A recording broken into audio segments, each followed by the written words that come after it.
Hello, welcome everyone. Thank you for joining us today. It's great to see so many of you here in the room, a lot of familiar faces, new faces, faces in real life that we've met on Zoom. Thank you all for being here. I'm Kate Warren. I'm Executive Vice President and Executive Editor here at Devex, and really delighted to welcome all of you joining us here in person in New York and joining us online for our Devex Wash Works event. This is our summit we're doing on the sidelines of the UN Water Conference. Many of you are probably here for that as well. That's just happening up the street. But we noticed there weren't a lot of side events really focused on WASH. And so that's what we really wanted to dive into today. We know that there are 2 billion people who don't have access to clean water, another 3.6 billion people who don't have access to sanitation. These issues bleed into all of the other SDGs as well, right? And at the UN Water Conference, I think it's the first time in 50 years that they've hosted a conference on water, recognizing just how critical and important it is to reaching all of the global goals.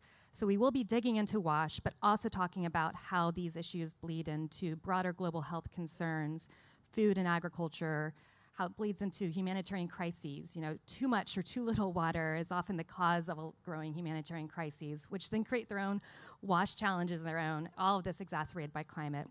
So these are the issues we'll be digging into today. We have a great program lined up for you. I'm really excited to be joined by my Devex colleagues. We have reporters Sarah Jerving and Colin Lynch, our managing editor, Anna Gao. If you are not familiar with their bylines, you probably are. That means you need to subscribe to Devex Newswire. That's our daily newsletter that is all the news you can use on global development. We also have Devex Checkup, which is our weekly global health newsletter where we dig into issues like WASH as part of our overall global health coverage. I do want to thank our innovation and reception partner, Reckitt Global Health, Global Hygiene Institute. Thank you guys so much for your partnership. You'll learn a little bit more about their work later today in the program, and also our supporting partner, One Drop Foundation. We can't do these events without the support of our partners, so we really appreciate that. We will, for those of you who are here in person, there will be a break in the middle of the day, so you'll have a chance to connect with colleagues over some more food and drink, and then we will close with a reception. So we really hope you stick with us all afternoon into the evening as we have some really dynamic conversations planned for you and a chance for you all to connect with each other. Those of you joining online, we're really happy to have you participating, even though you can't be with us here in New York. Well, without further ado, I'd like to kick off, and we are going to start with a video from our supporting partner, One Drop Foundation. All right, thank you all.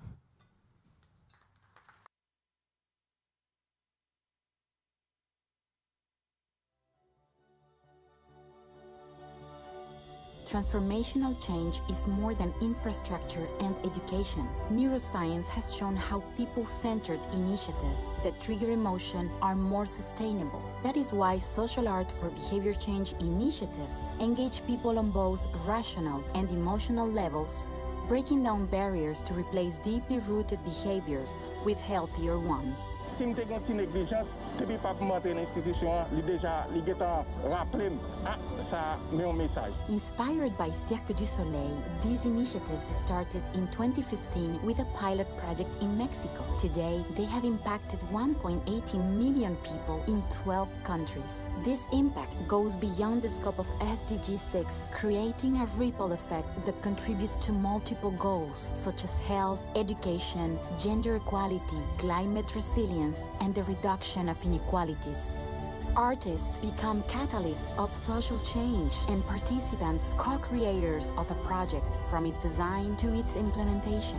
This process puts people first, helping communities create their own change. In Mali, theatrical performances helped double the number of people washing their hands with water and soap after using a latrine.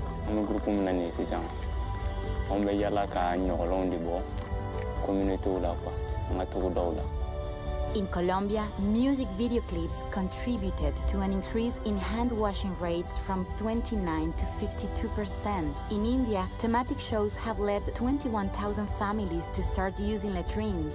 The One Drop Foundation seeks to inspire change makers in order to scale its social art for behavior change initiatives even further. Y es importante que los jóvenes se organicen. Water powers life.